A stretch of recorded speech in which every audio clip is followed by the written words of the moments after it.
Hindi napigilan ng kapuso actress na si Nadine Samonte ang maglabas ng saloobin tungkol sa naranasan na nagdaang GMA Gala 2024 noong Sabado.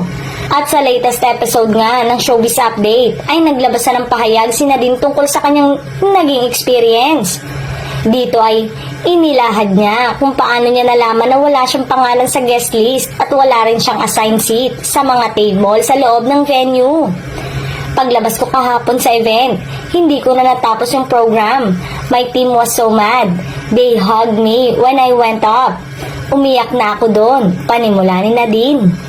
Hindi naman umano niya hinihingi ang VIP treatment, subalit sana ay naging patas umano ang pagtrato sa mga artista.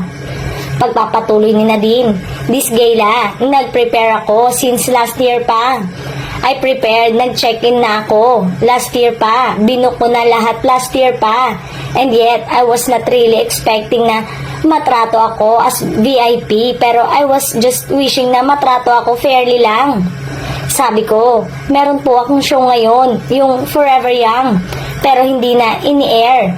They were looking, they were thinking, sana ko iupo. Pinaupo ako kina Althea kasi may isa pang seat na pwede. Binigyan nila ako ng number, pero pagpasok ko ay sobrang puno ng table at may mga pangalan na. Kwento pa ni Nadine.